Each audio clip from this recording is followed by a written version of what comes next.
And welcome to the Midday Show. I was waiting for the quick pitch. Were you ready for it? I don't know how many times I can complain about it. Obviously, it's falling on deaf ears.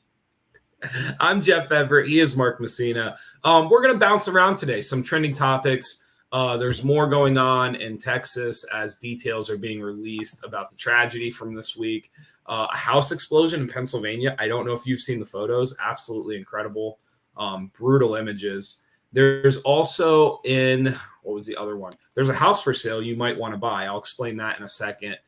Just a lot of stuff. We're going to bounce around the passing of Ray Liotta as well. Before we get to some of this stuff from today, Mark, how are you feeling? Well, first of all, the next house I buy will be in Blossburg because that's where I want to be. So, all right, this is how good I am. This is what crossed my mind today. As you look outside and it is gloomy and it is coming apparently. So I have a trivia question for you. I should have had this yesterday when Rockoff was here because it would be better because this you will suck at this, but some of our listeners will be good. So in deference to today's impending weather, which song is it? Like of the songs that fits the category is the best song? Choice number one: "Rock You Like a Hurricane" by the Scorpions. You don't even know that song, do you? Rock You Like a Hurricane. Choice number two: Rock You Like a Hurricane. "Ride the Lightning" by Metallica. And choice number three: "Thunderstruck" from AC/DC. I get to Those pick are your three choices. Yeah, you got to pick one. By the way, I've always thought it was "Rock Me Like a Hurricane." It is. Or is it "Rock You Like a Hurricane"? Here I am, "Rock You Like a Hurricane." I thought it was "Rock Me Like a Hurricane." Rock me like a hurricane. All right, now you've got me questioning myself. I think it might be "Rock Me." I mean, I'm probably the worst person to ask, but I think it's "Rock You." Okay. But it doesn't make sense because here I am, "Rock You Like a Hurricane." But now I'm going, so you do know that song. I told you I know that song. Ye of Little Faith. "Rock You Like a Hurricane" lyrics. Here we go. "Rock You Like a Hurricane." Yeah, don't ever question me. Okay, so I've had it wrong. The story of your life. A would be my choice. Life. A. Wait, you went with "Rock You Like a Hurricane"? I think I would go "Thunderstruck," but that's just me. No. Did you know about the Thunderstruck drinking game? Have you ever heard about this? No. Does it have anything to do with what's his name? I'm blanking on his name. The kicker. The kicker. Probably Probably not. Oh no, has nothing to do with that. What's his name? Why can't I think of his name? The one that played for the Bears. Yeah, that he's a Niner now. Robbie Gould. Robbie Gould. That's it. Yeah. It has nothing to do with Robbie Gould. No. This is like a national, like a general. Like I think most people know about like the Thunderstruck. Oh, okay. Go ahead. No, give it to me. No, there's nothing. It's like what is it? It's like every so often. What's the number one? What do they always say? You've been thunderstruck? Yeah, like you're supposed to take a drink every time they say it. Because how many times do they say it in the song? Thunderstruck. Yeah, thunderstruck. Yeah, in the chorus, it's pretty much all they say. Yeah, so you're just supposed to every single time. It's all right. Yeah. We're doing Jerry knew it. Jerry knew it was "Rock You." Yeah, he's right. See? Oh, yeah. There you go. I'll let you. Do you want to talk about Ray Liotta first? You probably do. I mentioned this morning to we talked about it yesterday, and I mentioned it to a friend this morning. Just in the world of topicals, Ray Liotta and Johnny Depp were in a movie together called Blow, and it was a true story about a drug dealer, and Johnny Depp played the drug dealer, and Ray Liotta played his dad, and it's sad. But it's like true to life, but it is a very underrated movie. If you've never seen Blow with Johnny Depp and Ray Liotta and you won't stumble across it, it's also what's her name plays his wife, Penelope Cruz. Okay. Like it's good. It is good. So anyway, but yeah, like it's funny because I went through his catalog because I started trying to think of things. And obviously he was in Goodfellas, and he was in Field of Dreams, he was Shoeless Joe, and but he wasn't like he was. It's not a home run IMDb. No, he was not the leading man in You know, when you're talking like he had a good career, like everyone liked him, they thought he was talented, all that, but he didn't have he's not Denzel or Tom Hanks or Tom Cruise or anybody like that. And I was really kind of surprised when I went through and saw things. I was like, oh, I forgot he played the cop in that movie, or he played, you know. Yeah. So the best comparison that I saw online is someone compared him to Pat Burrell. Do you remember Pat the Bat Burrell? Pat Burrell was a baseball player. Correct. Do you remember him? Sure. He was a Philly. Okay. He was right-handed. I think he was out of Florida State. Florida, I think maybe Florida. So the best comparison that I saw online is like Pat didn't bat third or fourth in the lineup. Pat was like fifth or sixth. But you knew at any point Pat could hit it out of the park. Okay. And that was the comparison to Ray Liotta. Like he wasn't Ryan Howard. He wasn't Chase Utley. But you knew at any point he could step in and he could dominate a scene and he could crush it. So I thought that comparison was very, very fair. That is good. By the way, I was looking through the stuff about him and all the people who've tweeted. He seems like he was a very likable guy. Like I think in Hollywood circles, the people who worked with him enjoyed him. And Costner talked about the scene when he was pitching to him, and he actually hit a line drive off the bag that he had with the balls in it. And Costner's like, God gave us this scene because, you know, I mean, it's not like they're like, we're going to film this until you line one off the bag. And I'm sure he threw a billion pitches and saw it happen, but that's tough to do. Like that was kind of just like a dumb luckish. So yeah, I did want to mention this before we get too much further. After yesterday's show with Dylan Rockoff, I've had dozens of people contact me, and all they want to know is after the show, who won the one-on-one game? The musician, who's generally speaking, musicians aren't seen to be athletic, or the athlete who, as you said, is glued to the floor. So they want to know who prevailed. They didn't play.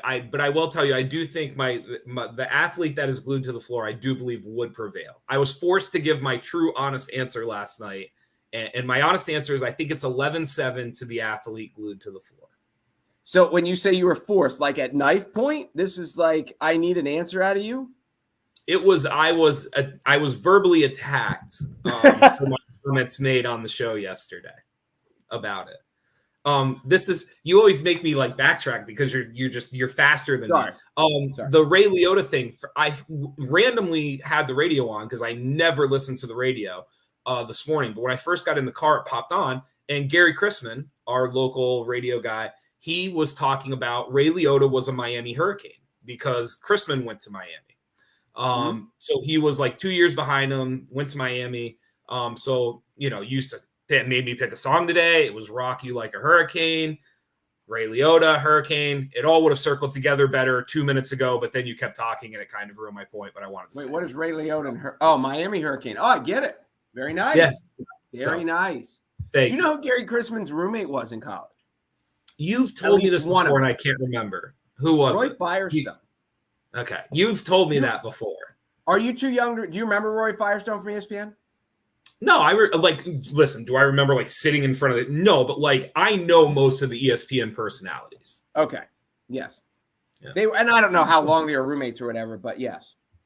You'll get a kick out of it, just like to go on like a little side tangent. Not that that's not what this show is anyway. My YouTube was like floating around on these holes, and it randomly, for whatever reason, it put up in 1998 Bulls Pacer Game 7. And I don't want to talk about the game. However, I was fascinated by the coverage of the game because it was like the full length, just somebody put a VHS in and recorded the thing. So it had the commercials, it had the halftime show, it had the pregame show, it had all this stuff. The coverage and the people, like Ahmad Rashad was on the sideline.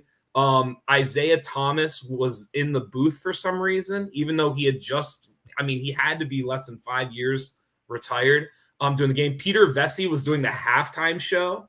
Like it was like a who's who of people that you've forgotten when you turned on a sports game from 1998. It ended up becoming more entertaining than the game itself. Peter Vesey was a legend. Yeah, no, he literally did the halftime show by himself. There was oh my God, I can't believe I'm blanking on the lady. She had short hair and she used to do all the halftime stuff back then.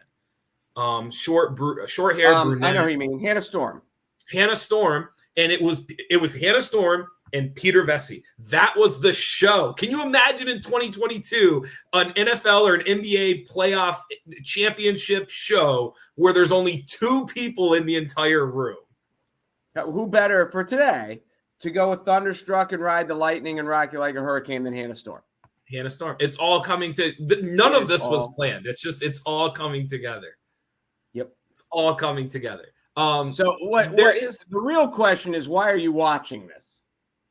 I told you. So YouTube just kind of like plays. It's like when you're watching cable, they just play the next show, whether you want to watch it or not. You have to change the channel. YouTube does the same thing. Like it'll just kick in and start playing the next thing. And so my algorithm, it decided that I would want to see the 1998 Game 7 between the Pacers and the Bulls. And they were right because you didn't turn it off. I mean, it's like background. Like some people listen to music, some people whatever. Like for me, like I just kind of put YouTube in the background and I let it go.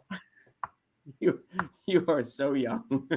So that's what it did. So that's what it pulled up. And like I said to you, everything around the game stole the show. Dude, you would have died. I'm gonna like someday show you some of the commercials that were on this thing.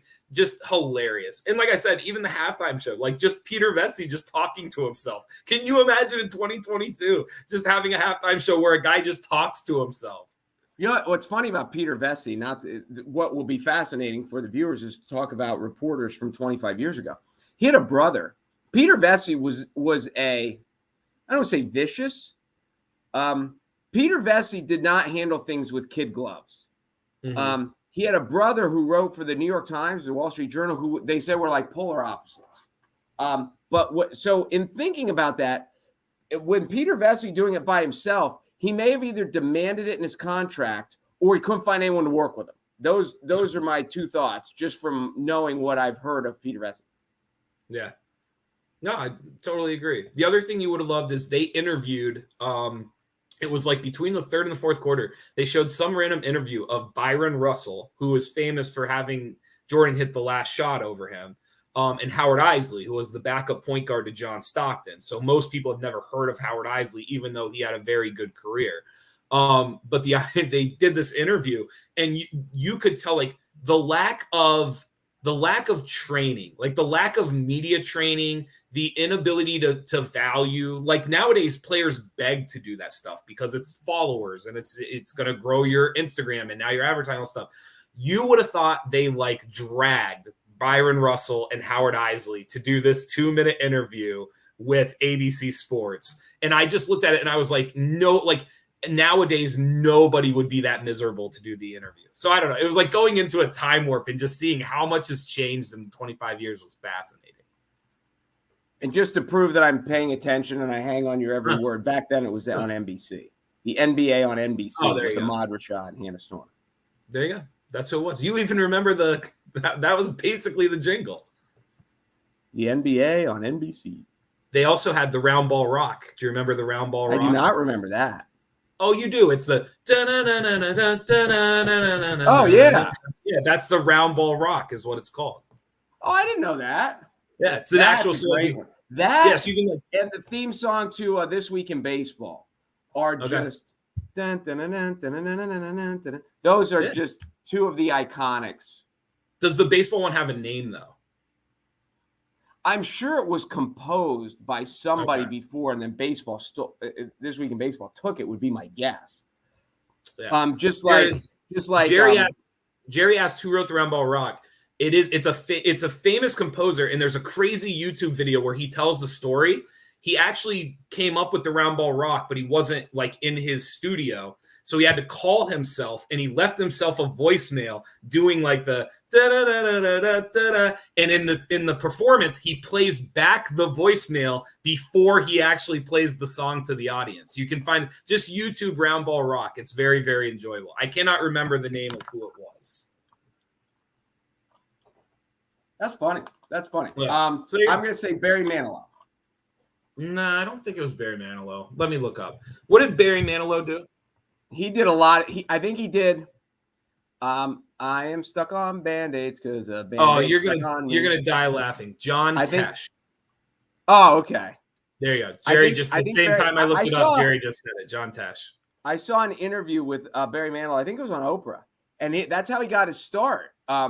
He was a jingle writer who also, like Charlie Sheen was in 2.5 Men, was a jingle writer.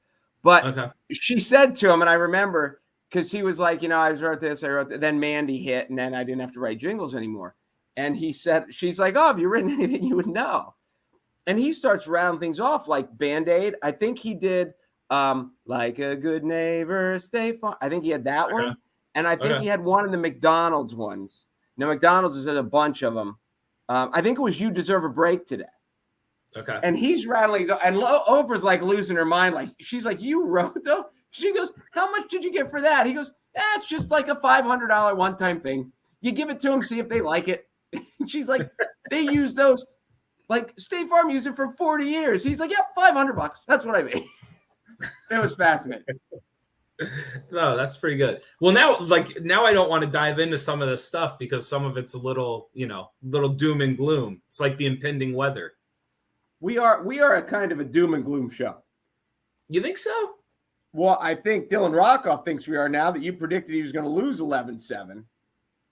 Well, yeah, that's true. I just, I think it's hard to just get back out there. I don't think he realizes how much Bogue plays too. Bogue plays a ton. We did Ray Liotta. Let's talk about, have you kept up with the Texas tragedy at all? I know you obviously know the main details, but have you kept up with the details at all? So the big conversation now is around the happenstances from the moment the guy parked his car, till he entered the building. And then once he was in the building, there is dispute. There's debate about how much was done leading up to that. Some of the things that I know to be true, because depending on what you read, there's a lot of people trying to figure out what's happening. There was a 40 to 50 minute time span from when he had entered the building until police themselves actually ended up doing something or entering the building. There's reports of, I believe, 3 people were arrested during this time for trying to cross the barricade and trying to go into the school themselves because they believe the police were not doing enough to go in.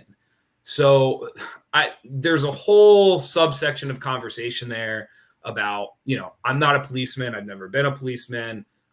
Just the tactical side of it, what's right, what's wrong, the moral obligation when you sign up because being a policeman, I would argue is more of a duty than a job in a way. Like you're definitely, there's a reason there's an oath at the beginning of it.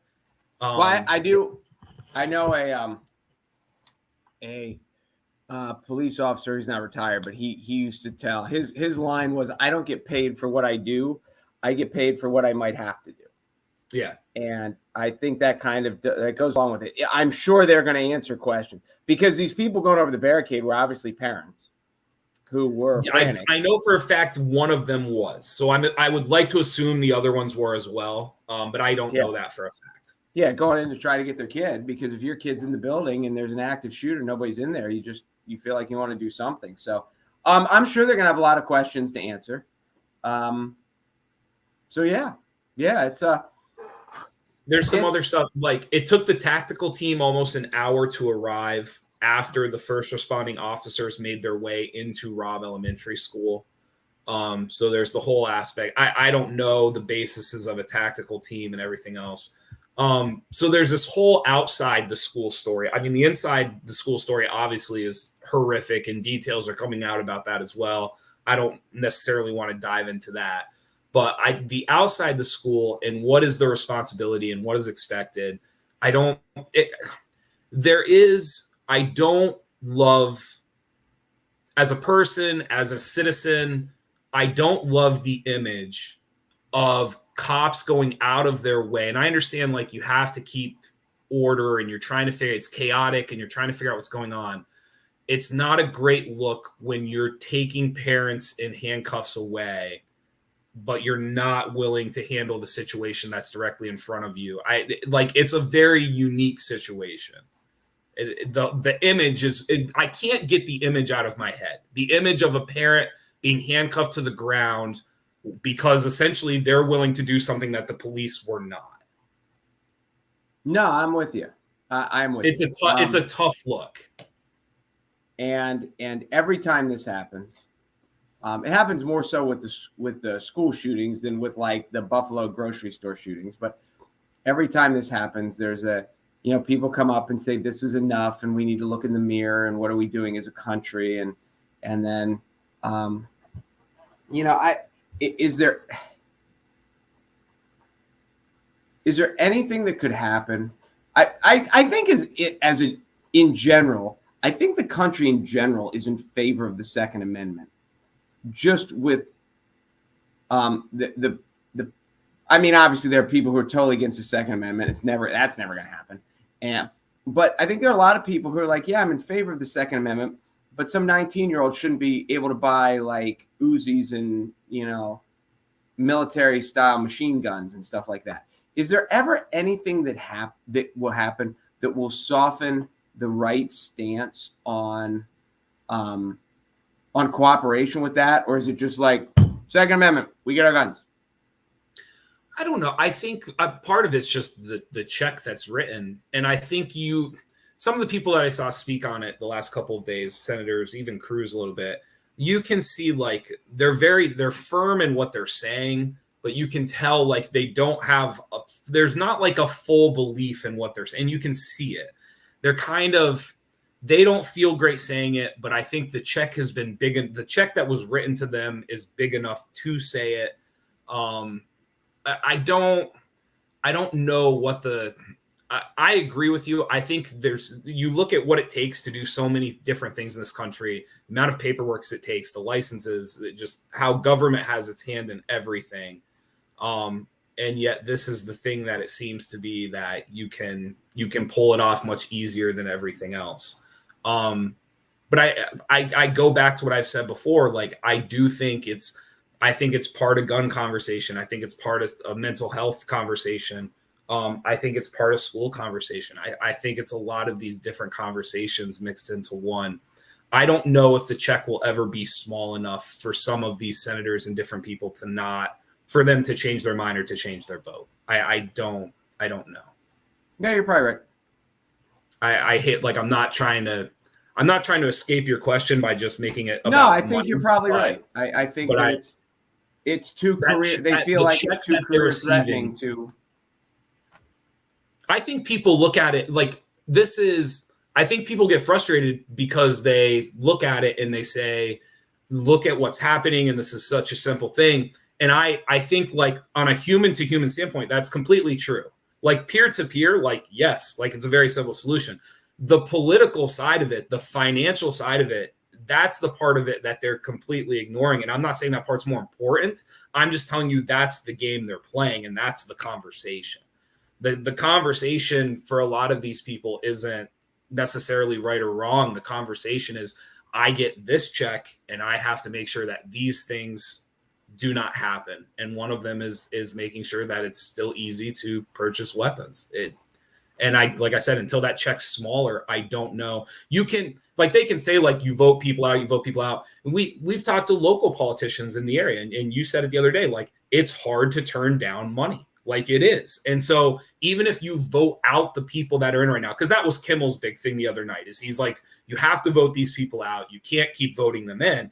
But, like, the next people that are coming in are going to be offered the same check. And I don't know how many people in this country will say no to a check that large. We all think we would. We all think we're good people and we would do that. But I don't know how many will actually say no if you win that election and they offer that check to you.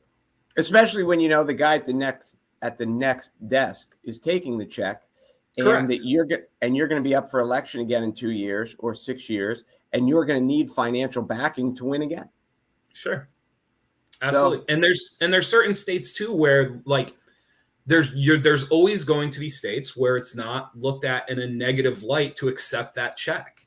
Like there's a whole part of this country that has no issue with the NRA writing a check to make sure that their beliefs, the things that they want done, get done, because there's every other corporation in the country is doing it as well. And so I don't think voting them out, A, is simple, And B, I don't think it actually solves what like Kimmel and some of these other people think it solves. You saw the thing that the FBI is banning firearms from the NRA convention? No, I did not see that.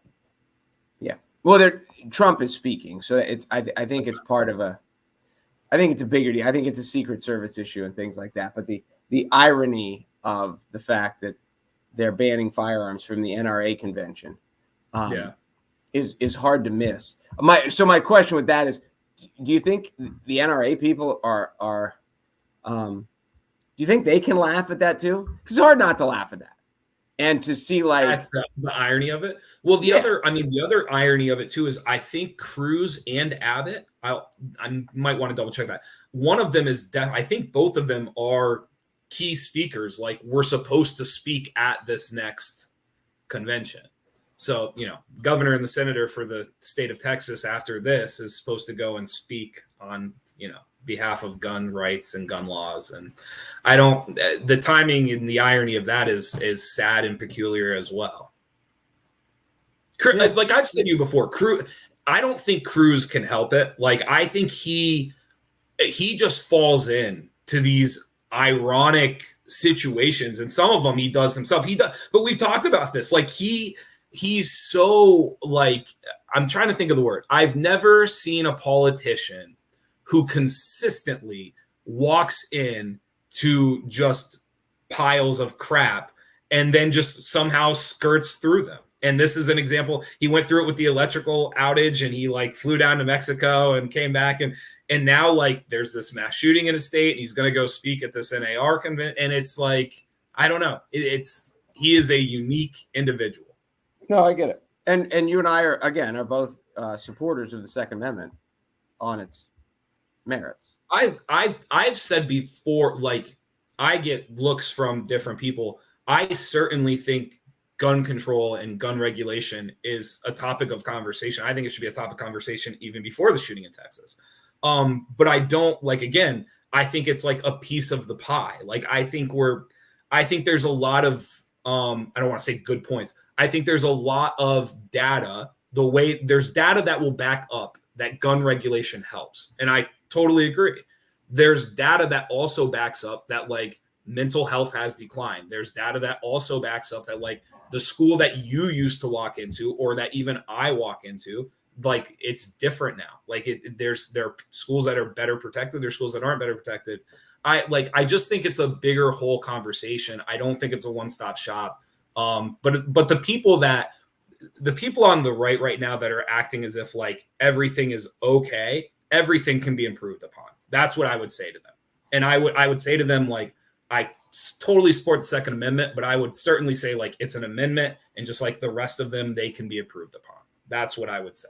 Well said. Very well said. Trying. My cousin saw Top Gun, but I don't know if you've noticed or not. The Top Gun feedback is incredible. You know what's funny? I said this to my oldest daughter last night. Yeah. What are you doing tomorrow night? You want to go see Top Gun? Yeah.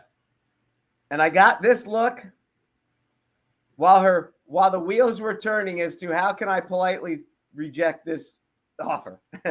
And so she's out.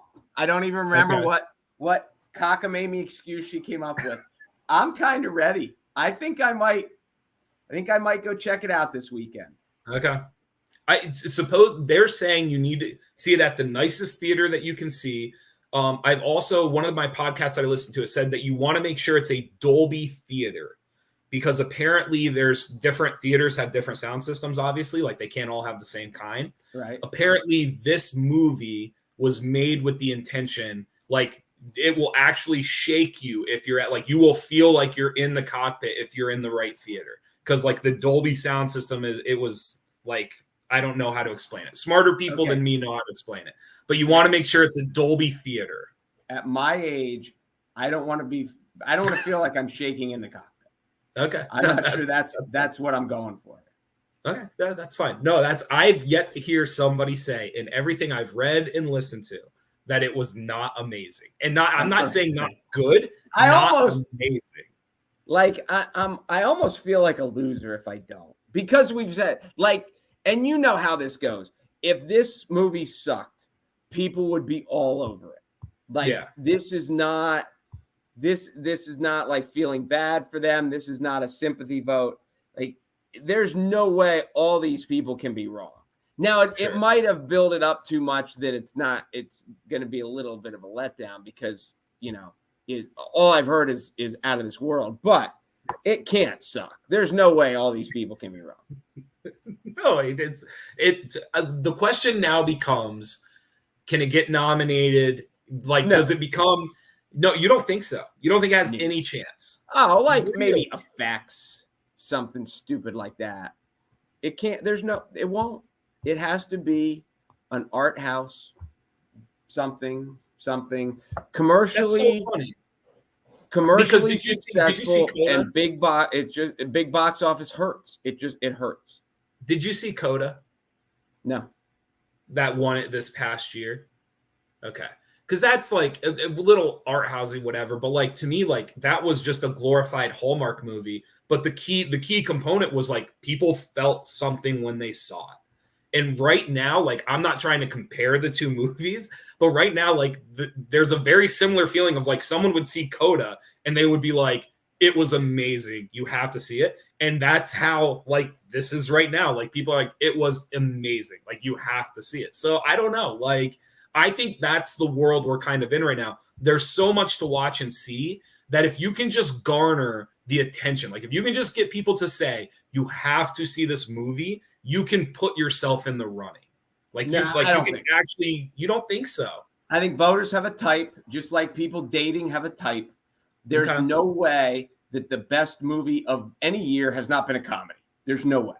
And the action, shoot 'em up, like good guy versus bad guy, Die Hard, Jason Bourne, whatever. There's no way that there wasn't a year where a movie like that was the best movie of the year. But that's not Top Gun. Like, Top Gun's not like a shoot 'em up, like. It's a big budget action movie. It has to. But it's more of like a Need for Speed than like a shoot 'em up. Yeah, I guess. Real quick before you go, he says, no lie, there were people crying at key parts of this movie. All right, and I'm not. Have you seen the pictures? Talk about this is how the internet is great, but the internet is cruel. Have you seen pictures of Tom Cruise and Kelly McGillis from the 80s and then Tom Cruise and Kelly McGillis now? Yeah. It's just not very nice. Because they look the same? Is that what you're implying? No, he does. She doesn't. Oh, okay. I see what you're saying. I get what you're going with there. I mean, people are actually doing that? Like, they're putting them side by side? Yes. Well, I saw one that said, this is why you're a pilot, not an instructor. And it was from a guy who flies planes. But anyway, I do want to mention this too. You see this? This is what, if you'd been here, this is your housewarming gift. It finally showed up. Okay. And because I said to myself, listen, in 20 minutes, this is done. It's been sitting for 2 months and now it's here, but you're not here. So you'll have to get it next week. Okay. Are you trying to make me feel bad? Because I'm very okay with that. Yes. No, I'm trying to make you feel bad. Why would you do that? Why would you try to make me feel bad before the weekend? Is that the kind of friend you want to be? I was going to say, because you do it to me like every day. Every day I make you feel bad? Every day. That's good. I enjoyed this week. I thought we had a good week. Thanks again to Dylan Rockoff for coming on yesterday. That was good. We did. I wonder how his show went last night at the Old Corner. He's got a couple more this weekend too. Yeah, I think I'm going to try to do the Sunday night at the Brickyard because it seems like the weather will be done by then. Good luck to all. I know this is the week of in baseball, softball. This is the week of weekend of district titles, and in track, this is the weekend of state titles. And the weather does not seem to be cooperating. No. So I don't know what they do at Shippensburg with rain. Do they just push to Sunday? The easy with it being Memorial Day weekend, you have a ton of flexibility that you typically wouldn't have just from you're getting an extra day of the weekend Plus, the issue is that with some of these places is budgetarily and finding hotel rooms and so that could be a little tough. And like the baseball, they're supposed to play at Bowman. If it rains for 2 days, I don't know if they'll be allowed to play at Bowman. And then where do they have to go? And they just don't do high school sports on Sunday. Would they allow it? Do they push it? Because Monday with Memorial Day, you would think that they would go Sunday for district final, but I don't know. We'll see what happens. I think they will. They did that for states this past year. I don't know if you remember or not. There was a snowstorm, and they played a bunch of the games on Sunday instead of Saturday. I did not remember that, but okay. Yeah, this past winter, there was a huge snowstorm, and they couldn't wait to play Monday because the next round was supposed to be Tuesday, and then so they allowed a Sunday. So I would imagine they would let you play on Sunday. I'm guessing, but that would be my guess. Okay. So. All right, we'll get out of it. You got a meeting. You got to go. Thank you guys. Jeff says rock you like a hurricane. Rock you like a hurricane. Yes, I have had it wrong. I said thunderstruck. Okay. That's what was the other one? All brought to you by Hannah Storm. Be sure to go to NorthcentralPa.com for all of your local news. Seriously, if you've never seen Blow with Johnny Depp and Ray Liotta, it's sad, but it's good.